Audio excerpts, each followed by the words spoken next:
तो गाइज़ ये बहुत ज़्यादा टफ़ टाइम है हमारे लिए, क्योंकि अयान की तबीयत बहुत ज़्यादा ख़राब हो गई है और अयान को डॉक्टर ने बोला है एडमिट करने के लिए, क्योंकि इसकी जो प्लेटलेट्स काउंट है ना वो काफ़ी ज़्यादा कम आ गया है। हुआ ये था कि अचानक से ना अयान को हमने एलर्जी टेस्ट करवाया, क्योंकि काफ़ी टाइम से उसको एलर्जी हो रही थी। तो हमने सोचा चलो एलर्जी टेस्ट करवाते हैं। फिर जब उसकी सीबीसी रिपोर्ट्स आई तो सबसे पहले 10,000 प्लेटलेट्स लाई। तो हमें लगा शायद से ऐसा नहीं हो सकता, क्योंकि अयान टचवुड बहुत ज़्यादा एक्टिव है। मैंने कहा यार हो ही नहीं सकता। 10,000 के बाद दोबारा हमने सीबीसी कराया तो 18,000 आई। जैसे 18,000 आई डॉक्टर कहते नहीं, अब ये जो है इसको हॉस्पिटल में एडमिट करना पड़ेगा, क्योंकि प्लेटलेट्स काउंट बहुत ज़्यादा कम है। तो उसका 2 दिन बाद बर्थडे है और अयान को हमें हॉस्पिटल में एडमिट करना पड़ा। और यहाँ पे इसको ग्लूकोज चढ़ रहा है, साथ साथ एंटीबायोटिक्स चल रहे हैं। और मैं बैठ के ना अयान की बर्थडे की तैयारी कर रही हूँ, उसकी फ़ोटोज़ है वो सारी दे रही हूँ, क्योंकि हम ये चाहते हैं कि बस हमारा बच्चा ठीक हो जाए। हमने बहुत ही मन्नतों से अयान को, तूबा को, जैद को मांगा और ये इन्होंने बहुत बड़ा माइलस्टोन पार करा है, 1 साल का। हर माँ बाप का इंतज़ार होता है कि मेरा बच्चा 1 साल का होगा तो मैं उसका बर्थडे सेलिब्रेट करूँगी। तो बस हमें भी यही था कि हमारा बच्चा फटाफट ठीक हो जाए। तो नानू का यही है कि ठीक हो जाए। और इस हॉस्पिटल का ना इतनी अच्छी बात है कि ये हॉस्पिटल बिल्कुल घर जैसा लगता है, ऐसा लगता ही नहीं कि हम लोग बाहर हैं। तो पायल अयान को ना मोंकी से खिला रही है ताकि उसकी जो एंटीबायोटिक्स है वो चढ़ जाए, क्योंकि बच्चा ना बड़ा हो चुका है। जब उसको एंटीबायोटिक्स पैर में लगती है, क्योंकि उसके दोनों हाथों में ना स्वेलिंग हो रही है, स्वेलिंग की वजह से ना उसकी एंटीबायोटिक्स लग नहीं पा रही है।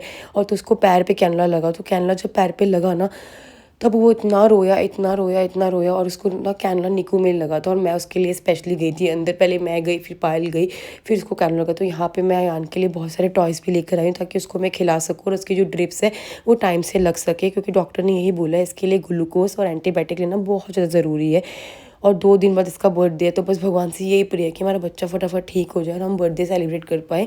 और सच में यार ये टाइम ना माँ बाप के लिए सबसे ज़्यादा मुश्किल टाइम होता है, कि जब बच्चे बीमार होते हैं। मेरा और पायल का तो रो रो के बुरा हाल हो गया था इस टाइम पे कि हमारे बच्चे को कानना लग रहा है, उसकी तबीयत ख़राब हो गई है, उसकी प्लेटलेट्स कम हो गई है। अभी भी उसकी प्लेटलेट्स कम है, पर डॉक्टर उसको दवाइयाँ दे के प्लेटलेट्स बढ़ाएंगे। अभी थोड़े दिन बस का दोबारा सीबीसी टेस्ट होगा। तो यहाँ पे तूबा रानी निक्की के साथ खेली खेली कर रही है।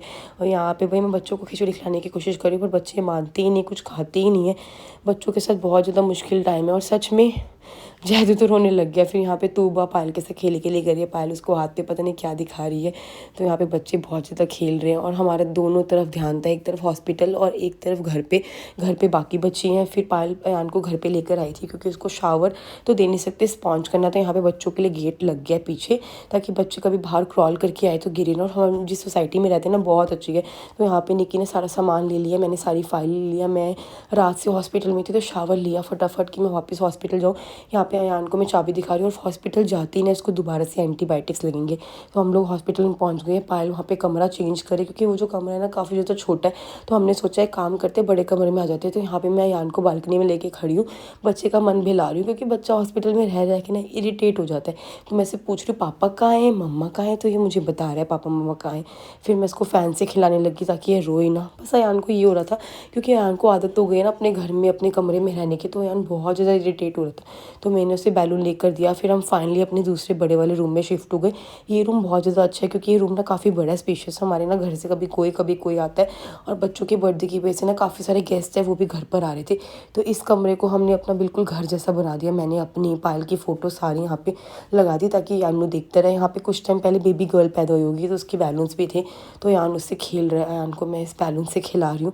उसे बहुत अच्छा लग रहा है कि मम्मा उसे खिला रही है। तो सारे जितने भी लोग हैं ना, प्लीज़ प्लीज़ प्लीज़ अयान के लिए विश करो कि वो जल्दी से ठीक हो जाए, उसकी जो प्लेटलेट्स है वो भी ठीक हो जाए और वो वापस घर पर आ जाए और अच्छे से सब कुछ हो जाए। उसका बर्थडे, उसका हर एक चीज़, उसकी हेल्थ सब कुछ ठीक हो जाए। तो यहाँ पे सारी चीज़ें सेट हो चुकी है। पायल और मैं बस अयान को लेके घूम रहे हैं। मैंने कहा चलो एक काम करते हैं, नीचे कैंटीन चल लेते हैं और बच्चे को ना थोड़ा घुमा भी देंगे।